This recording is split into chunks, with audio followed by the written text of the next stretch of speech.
Welcome back. I'm some guy you've never heard of, and this is Pathfinder Kingmaker, the Chronicle of Arius Cyril.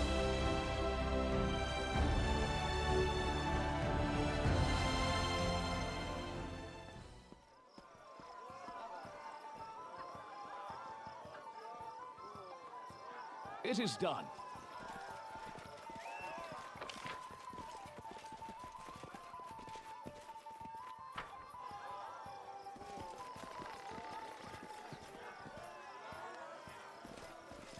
Some dagger mark guys.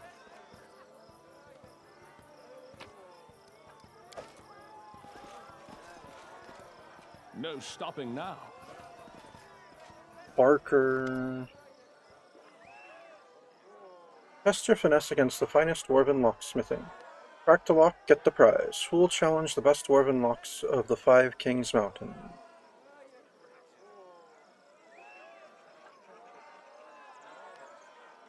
What's going on? Do you know your way around a lockpick? Why not show off your skills? Here we have 3 chests bound with the finest dwarven lock straight from High Helm. One attempt is 500 gold. Open 1 lock and you'll get some of your money back. 2 locks and you'll get more than you paid. Open all 3 and you'll get the grand prize. Alright, fine. Alright, we'll try to pick the locks. Splendid, come, come. The table's right here. I wish you the best of luck.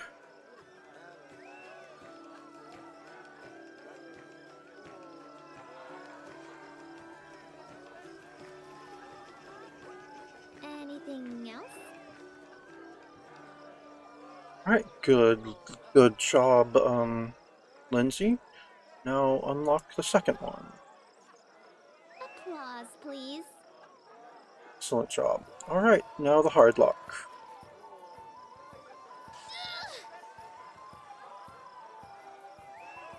It was trapped. It's just not my lucky day. Knock knock ears. With ears.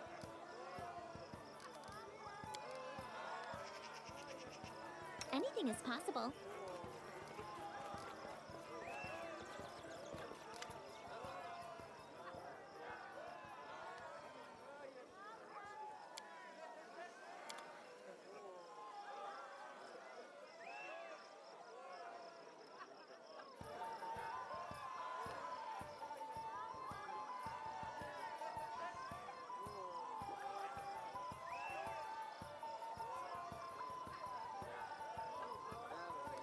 Alright, well, we're good. Lindsay is our best lockpick, right?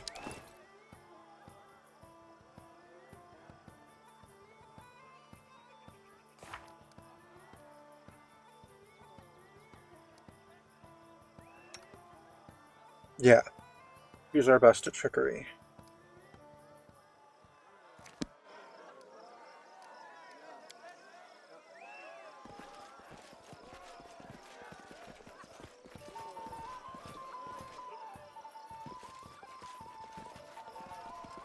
With some folks from Grelton.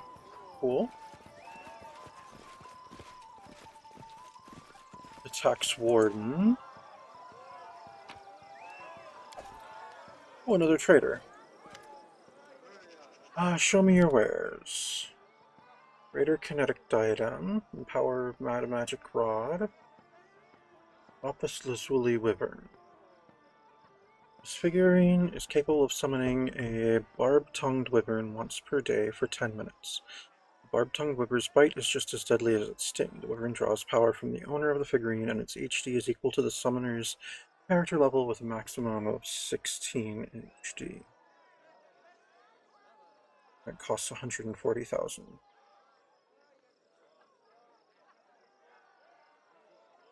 Imagine giving that to Valerie. It's like you stand there and have a high AC and just summon stuff. Well, honestly, I think I should give some things. Maybe I should give the Peridot Wyvern thing to Tristian.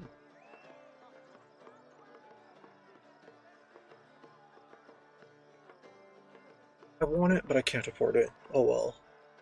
140. Onwards.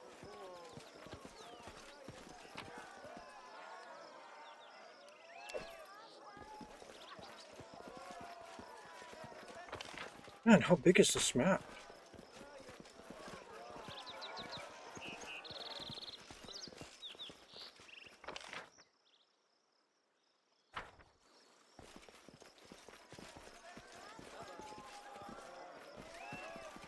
March on.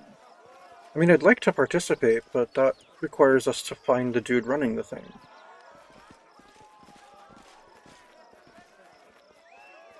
Applause, please.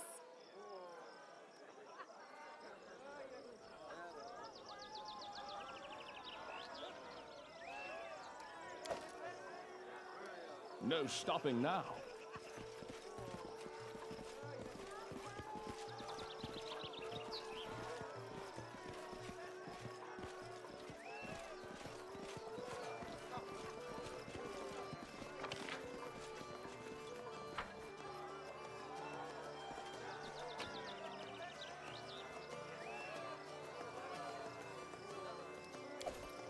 It is done.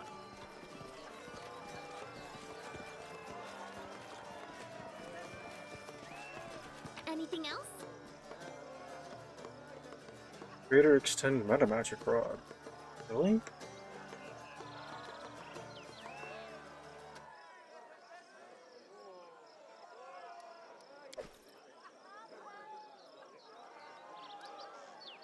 Follow me.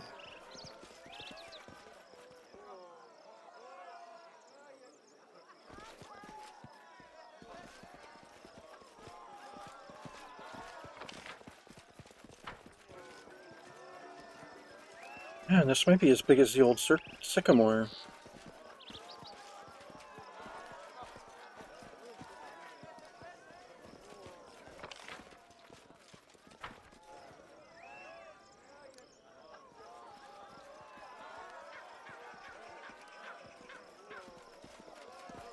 I suppose this is the ground for the melee.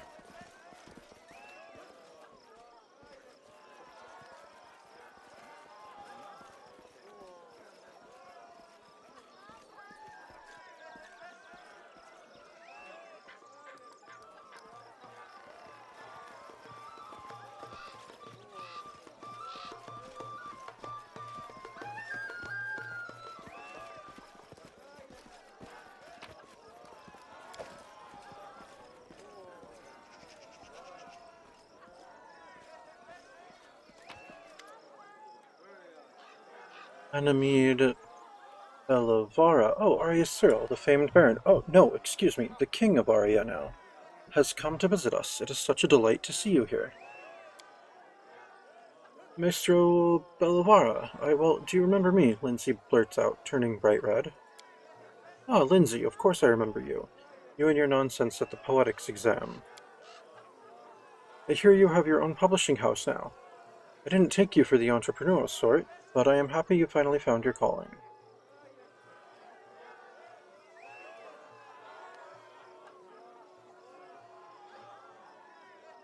Tell me, are the songs you composed for Iraveti as bold as the ones you sang at my capital? Have my humble verses so offended you that you still recall their sting? Please, your highness, it doesn't behoove a person of your standing to take umbrage against a petty bard. Don't you know the old proverb, the tunes are chosen by the one who pays the piper? Alright, what can you tell me about King Iraveti? Her face darkens for a moment, but she quickly regains her sweet smile. Love him or hate him, you can't deny he's a great man. The tax was a boring place before him. Only pirates, fences, and other scum did any business in the area. But then King Iraveti came and turned it into the cultural capital of the region. With him in charge, the arts have flourished, and the city's been filled with songs, paintings, and statues. I just pray that Callistria breathes the same love of the arts into the withered hearts of some of the other rulers in the region, who'd prefer to squander their resources on saber rattling. Some say that King Iraveti doesn't have a taste for arts. Any successful person gets haters spreading dirty rumors about them. You should hear the things they say about me. Haha. Pay it no mind. Our king is a man of exquisite taste, with appreciation for all kinds of art. Alright, nice. I don't feel like talking to you more right now.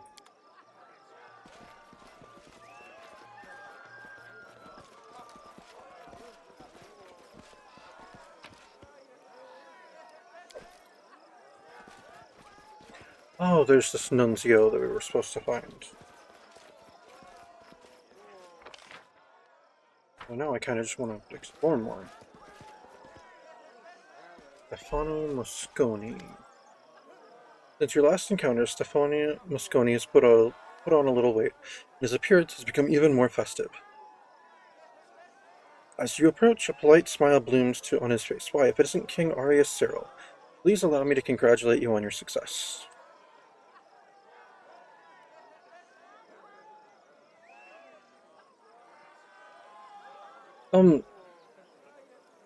My kingdom isn't that old. We've been around for maybe we've been a kingdom for less than a year. And I've been a baron for maybe, 2 years before that? So no, I'm not gonna ask that. So we meet again, and not on the battlefield, assuming this tournament isn't a trap, of course. Of course it's not. It may be hard to believe, but King Iravedi's intentions are quite honest this time. Trust me, he'll make a move sooner or later, but for now he's invited you for the chance to see a new rival with his own eyes. I'll let you in on a little secret. He actually thinks very highly of you.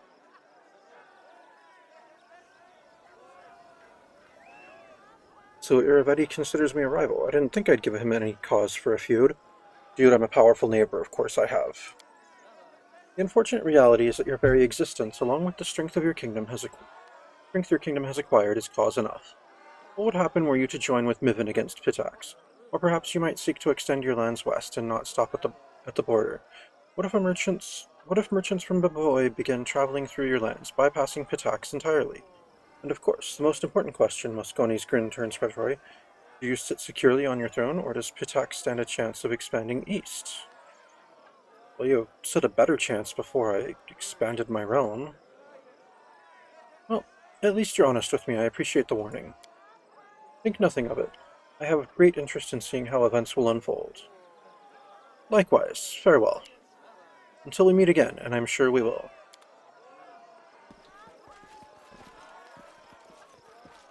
Alright, I think that's enough mingling for now. Your Royal Highness, welcome to the Rushlight Tournament. My name is Nunzio Arpaia, and I have the honor of being His Highness King Iravedi's Master of Ceremonies. You could say the organization of this tournament rests on my shoulders. If you need anything, I am at your disposal. Alright, tell me about the Rushlight Tournament. Since starting his reign over Pitax, His Highness King Iravedi has held this tournament once in several years, inviting guests from the high society of nearby kingdoms to attend. Today we have guests from Daggermark, Mivan, Geralt, and Timon. Unfortunately, Brevoy did not honor us with their representatives this year. It's entirely possible that recent events and the stressful political climate have put them in a less than festive mood, but we're pleased to have your highness in attendance for the first, and I hope not the last time, this year. Alright, what events are on the schedule? The tournament consists of 3 contests. First, the participants will display their strength and dexterity in the Fisher's Triathlon, a tribute to local crafts and trades, so to speak. Then we'll be measuring competitors' wits in the boasting contest. There's a reason we're the cultural capital of the region, after all. And finally, the evening will wrap up with some mock combat in the drunken melee. Then His Majesty will announce the winner of the tournament, and we'll enjoy a festive banquet followed by a splendid fireworks show.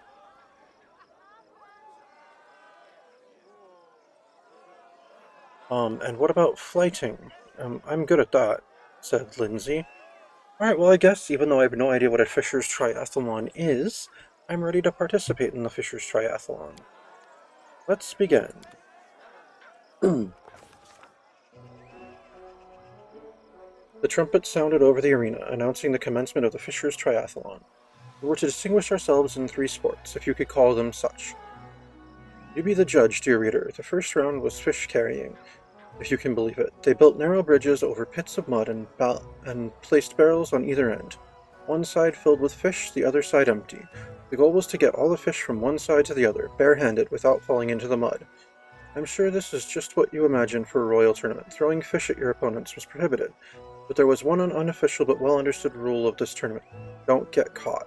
We had to decide which of us would participate, as well as how fair we wanted to play. I mean, I'm sure Amiri could just pick up the barrel and dump it in the other barrel. Let's see, Athletics 2042. We decided to compete honestly. Yeah, it's 42. She has Athletics of 21. So we would need to roll a 21 on a d20 to succeed at that. So not happening.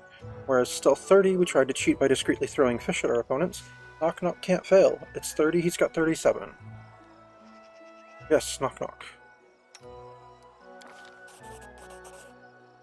Competing honestly among such company would be more embarrassing than losing. As Knock Knock ran across the bridges with heaps of fish in his arms, he deftly tossed a fish beneath the feet of the Gralton competitor, who slipped and fell in the mud. Another fish found its way right into the dagger-marked competitor's forehead, sending him down alongside the Graltoner. The judges didn't notice a thing. We won the first round. The second round was untying knots. Competitors would be tied up on poles resembling ship masts, and they had to escape the ropes. We once again had to make a choice.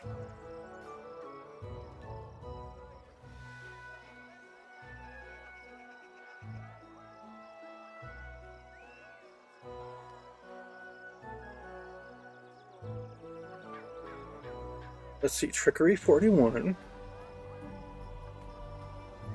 Lindsay has a 33, so she'd need an 8 or better.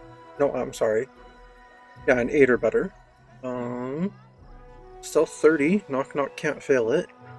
Or since we passed a perception check, we noticed a sharpened coin glistening in the dagger-marked competitor's mouth, and the Gralton participant had a blade in hand.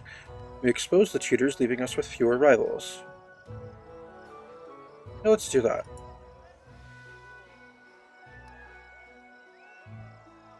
It's Trickery 20. Neither Knock Knock nor Lindsay can fail that. Knock Knock, you're on it. Because, I mean, we've already decided you're the participant, so it'd be weird to have someone else do the checks. The judges escorted the cheaters out of the arena, the crowd laughing and whistling all the while. With a third of the competition gone, Knock Knock easily outpaced the others, untangling the ropes and making his way to the judges, while the others still wriggled in their bonds like flies in a spiderweb. We'd won 2 out of 3 rounds. We seemed to have our victory in the bag, but with the rivals we were dealing with, there was no time to relax. The last round of the tournament was diving for river pearls. Huge tubs were filled with mussels in river water, and some empty jars had been placed on sets of scales. We'd have to open the mussels with our bare hands, gather the pearls, and deposit them in our team's jars. Of course, if playing fair wasn't a priority, we could try weighing down the jar with other things as well.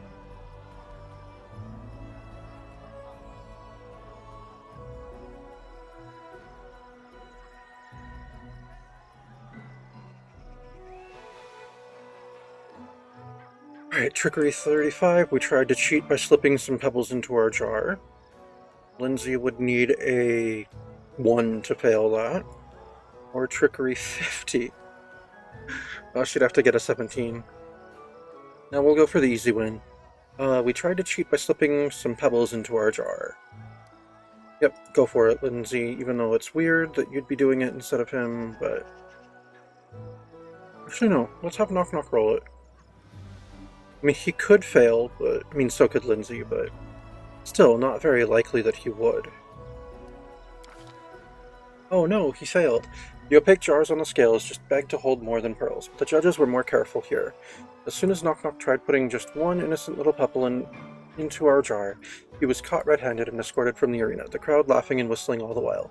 Meanwhile, some of the other participants used the distraction to put handfuls of stones and even nails into their jars.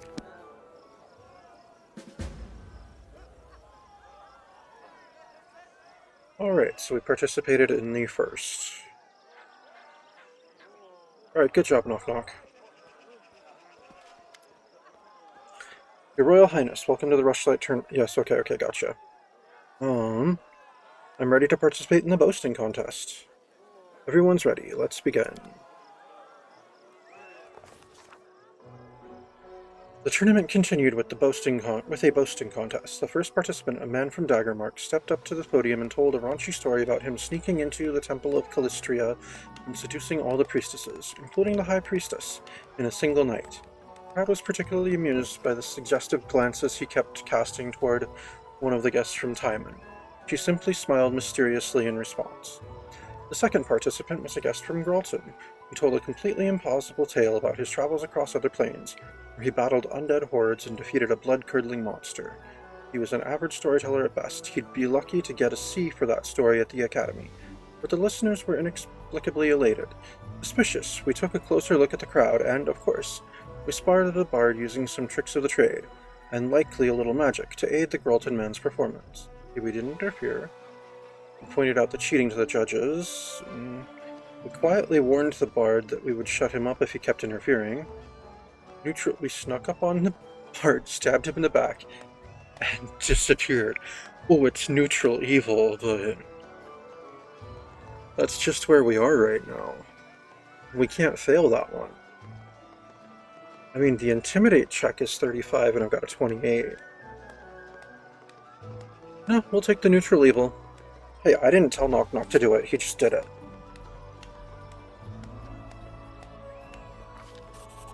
The bard collapsed to the ground, choking on his own blood. By the time the crowd noticed, we were long gone.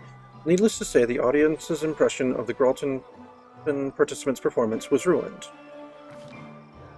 Then it was Pitax's turn. The kingdom's honor was represented by Anamid Bellavara, a sweet-voiced singer whose smile could win over the most withered of hearts.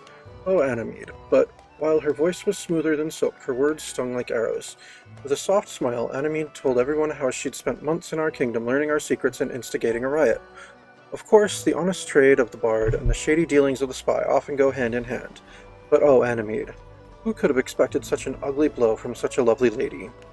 She described in surprising and exceptionally critical detail how much the citizens of our young state suffered under the atrocities of troll assaults and the magic plague. She never stooped to actual lies, but she made it sound as though our king baron at the time was simply drinking and debauching while his subjects struggled. She made our crusade against Mordecai look like a cunning conquest of Varnhold, and the war with the Tiger Lords was characterized as an irresponsive venture. Talk about cruel and unfair. When Anamid finished, we left the stage. It was our turn to perform. And what feats did our participant decide to tell in their performance? Let's see. We regaled them with tales of our victories over the Stag Lord, the Trolls, Mordecai, and Amrag. Let's see, that's Diplomacy 36. He told the story of the time the Baron was made an honorary goblin. In response to Anamid's story, he recounted how we dealt with Tartusio, another one of Iravetti's spies. Ooh, and I can't fail that one. It's Intimidate 27, I have 28. Or Bluff 27, he wove an interesting but entirely fictional tale for the audience.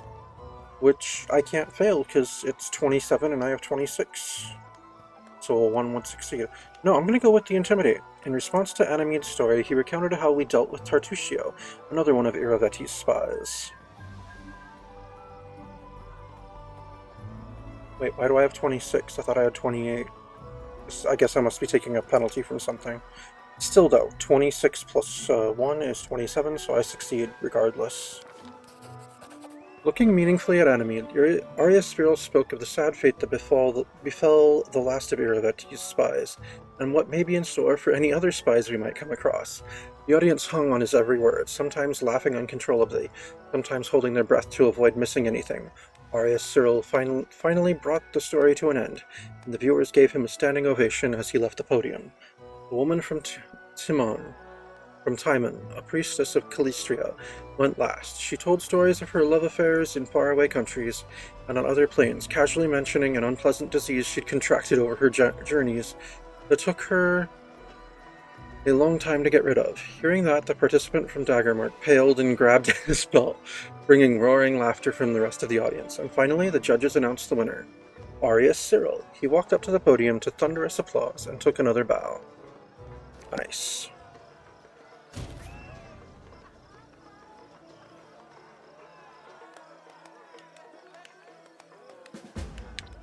Wait, what happened with that?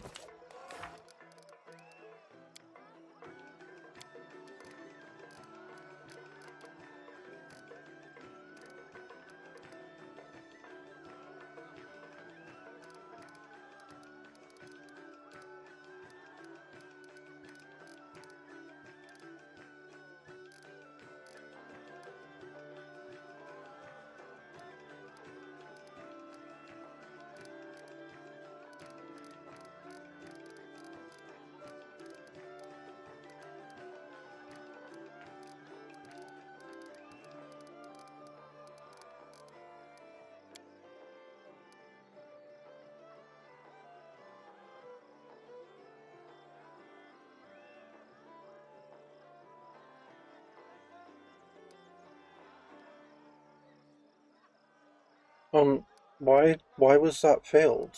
I don't understand. Talk to Atelier Guitarin. Okay, I'm not sure why it was failed. You didn't show me any reason. There's nothing in the journal about it being failed, but whatever. Aside from the fact that it just has failed. Well, I guess I didn't actually talk to the person I needed to talk to about the thing. Oh well.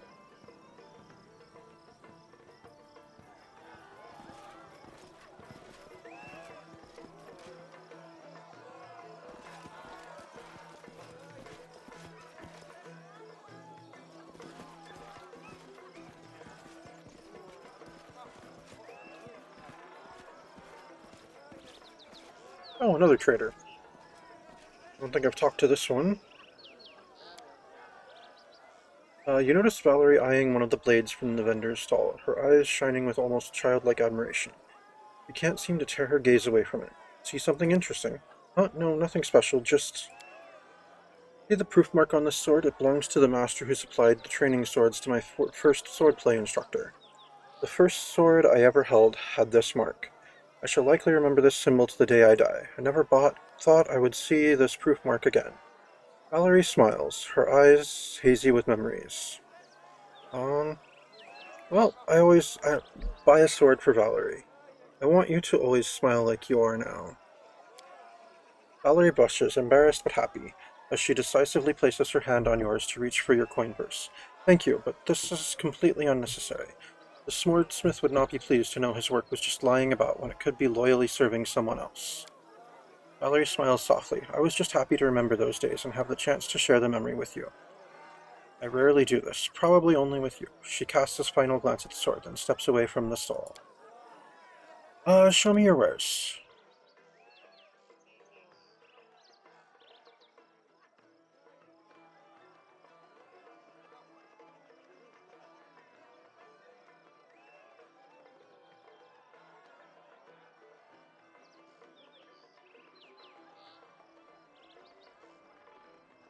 Got a lot of +4 weapons.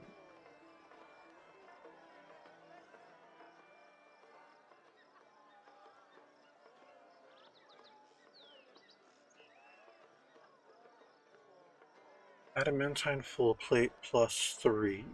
She got? She has got full plate +4.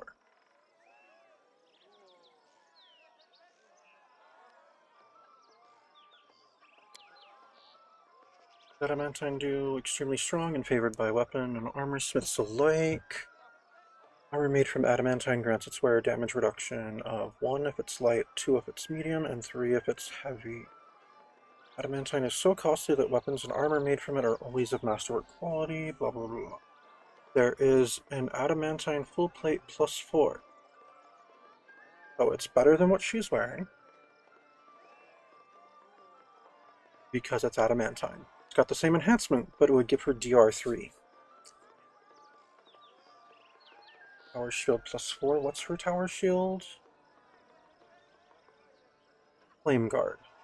Tower shield enchantment 1, fire resistance 10.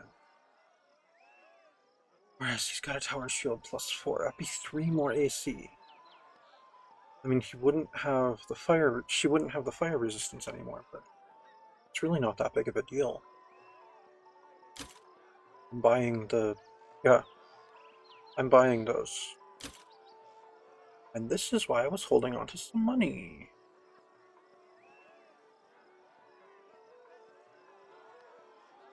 That'll cost me 50,000, but it will up her AC by 3 and give her damage reduction of 3.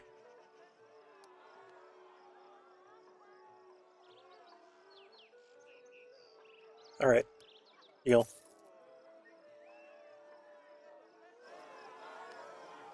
Alright, Amiri. Your AC is currently 38. Oh, have this tower shield +4.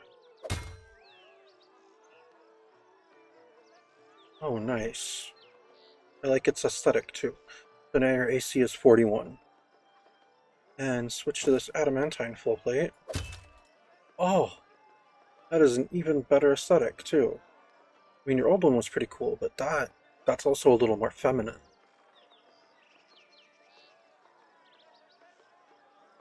.41 AC DR3.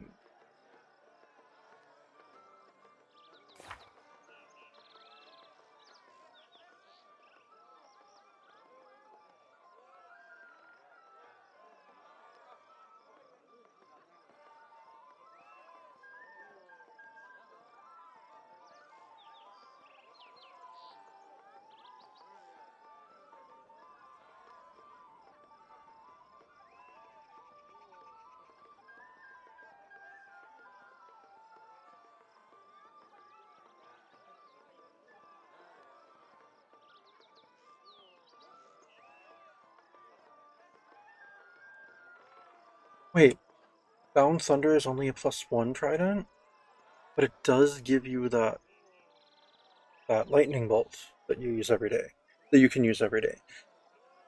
Oh, but we've got better tridents for you. We have a better trident for you. So it's a +4. Lands a hit, the enemy has to pass a will saving throw or be frightened for 1d3 round.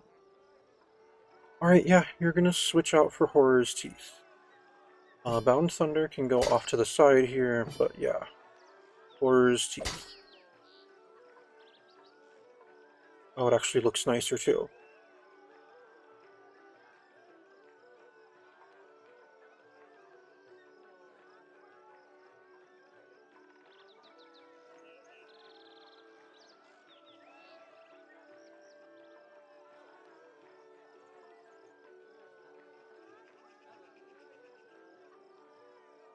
Alright, but you no longer have your lightning bolt, but that's okay.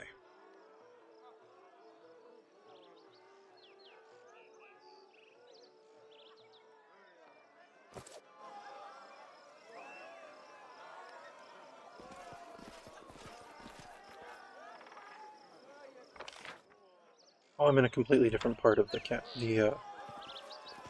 turning area. Got it.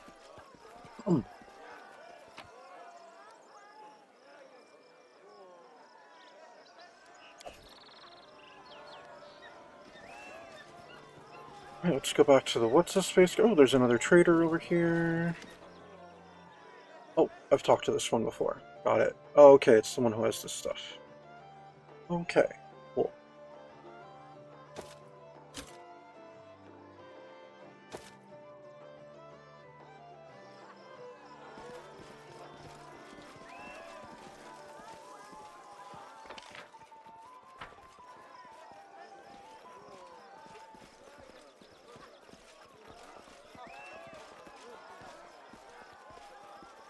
Onwards.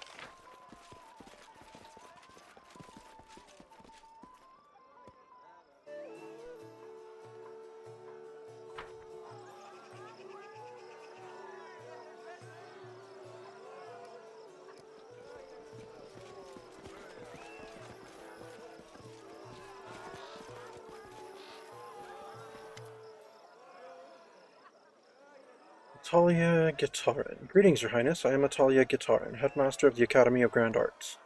Welcome to the tournament. Is this your first time here? I'll be honest, I'm delighted to hear what you've done with Aria.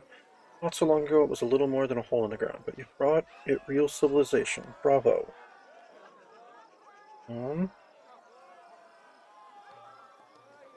Chaotic evil attack townless schools and teachers. No, I told Iravetti I wouldn't start fights. Definitely, I was definitely not lying about that. Oh yeah, you invite me to your tournament. I come in and start fights. That wouldn't be alright. I mean, that'd be pretext for war, which is something I'm sure he wants, so I'm not gonna give it to him. Then again, I suppose rummaging through everything and taking whatever I want could also be seen that way, but I've done this right in front of people and no one seems to have taken issue. March on.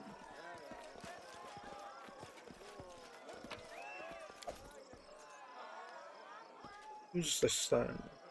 My regards, King Arya. Cyril Gasper Liasenza at your service. No, I don't really care about getting to know people. It was an honor speaking with you, Your Highness. It is done. Sorry to waste your time. Okay. Nunzio.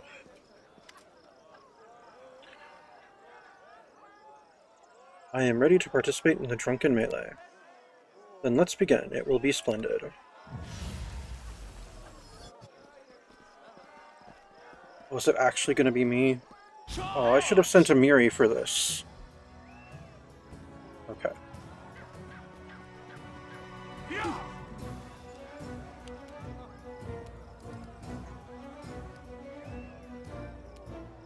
We can do it!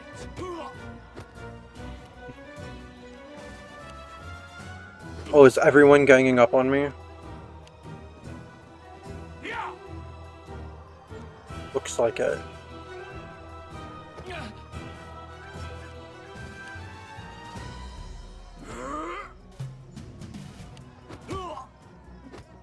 Oh good, they're not all just ganging up on me. Alright, let me go after the Pataxian again.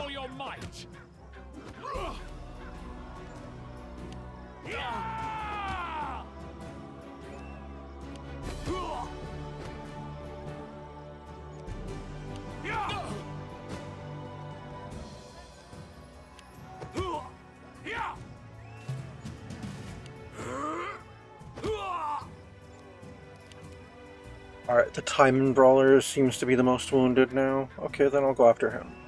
Or, I think.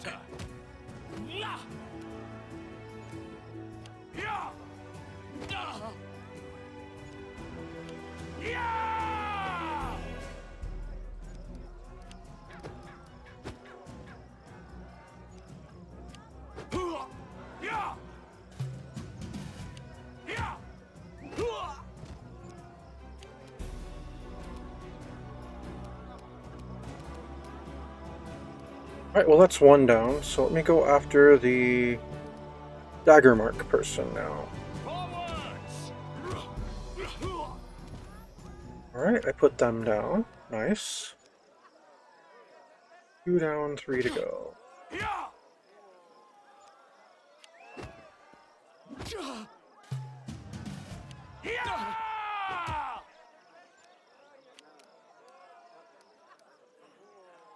Oh, the Miven Brawler is now the weakest. Okay, which one's Miven? This big guy here. Got it.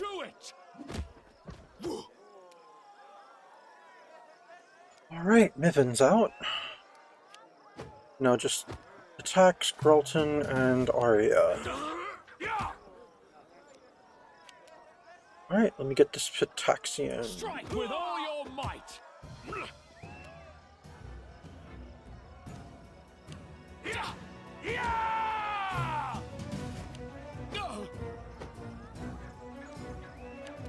Maybe I should go after the Greltoner. We won't falter!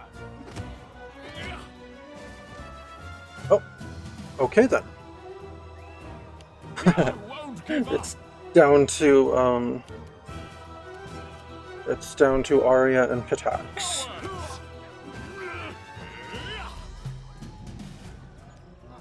Oh, dude's gonna take me down this round. Yep.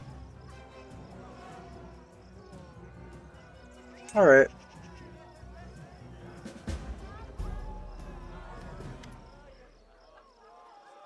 Alright, the tournament is finished, isn't it? I'd like to know who won. Yes, His Highness is just about to make a speech announcing the winner. Look, everyone's gathering around now. Lords and ladies, another Rushlight tournament has come to an end. I'd like to thank all of you who honored this event with your presence.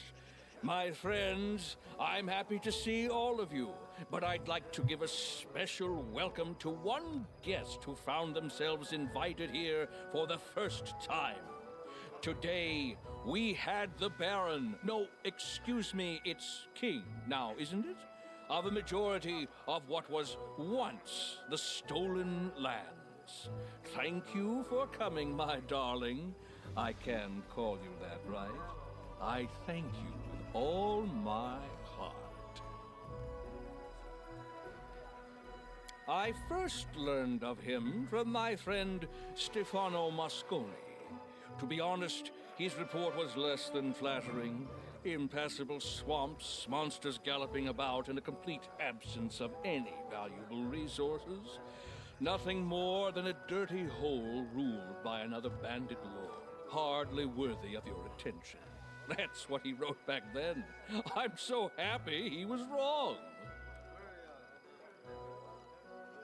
Truth be told, even now traveling that domain is a less than pleasurable experience. Some roads have appeared, but their safety leaves much to be desired. Take the sad story of the poor Toman Henvaki from Gralton. He set off to those lands and hasn't been seen since. His brother Edrist went to find the poor fellow, and what happened? He returned empty-handed. Toman seems to have vanished into thin air, like hundreds of travelers before him. At least Edrist was lucky, I suppose. He managed to come back alive. That's certainly considered fortunate for those who decide to swing through those lands. And the hunt the Baron put on, clearly imitating my tournament, it was beyond description. While guests were out hunting hydras and owl bears, the latter came from behind and ate at the banquet table, along with all the servants. Some celebration, right? Well, I mean, considering, as you said yourself, this is my first time at your tournament, how could I be imitating it?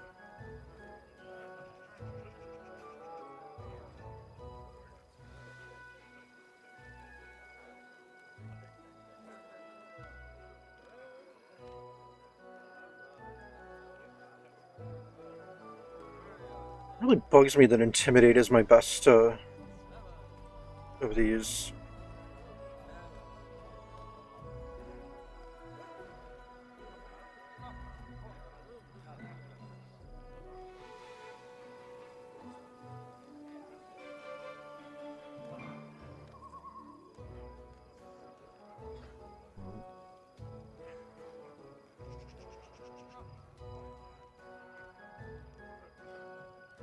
I need a 12 to succeed. No, I think I'll stay quiet.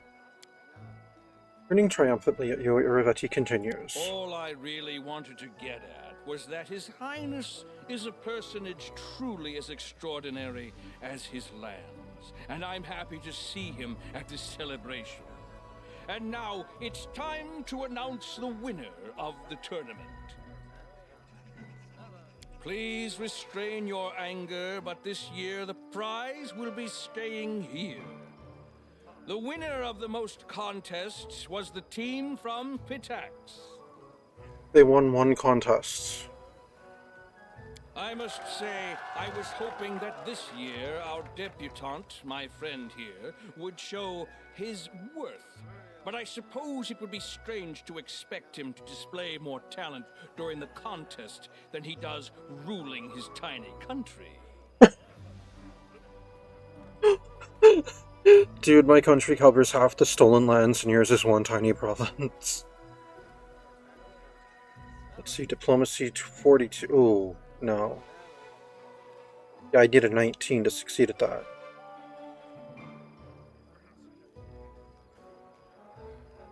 I'm just gonna stay quiet. I'm not gonna dignify. Why attract any more attention to a group of losers than they deserve? And now, with the competition over and the prize awarded, let's get on with the main part of the celebration. The banquet! I can hear your stomachs growling from here. Let's get to the table, and later we'll see an unforgettable fireworks show.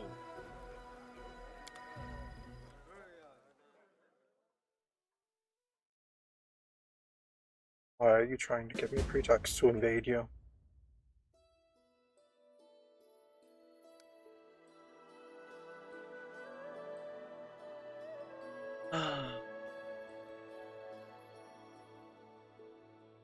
Well, let's go after those pirates that were giving people trouble.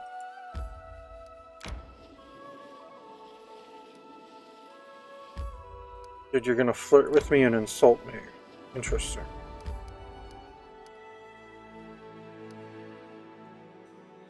But we're gonna have to deal with those next time. Thank you for tuning in. This has been Pathfinder Kingmaker, the Chronicle of Arius Cyril, and I'm some guy you've never heard of.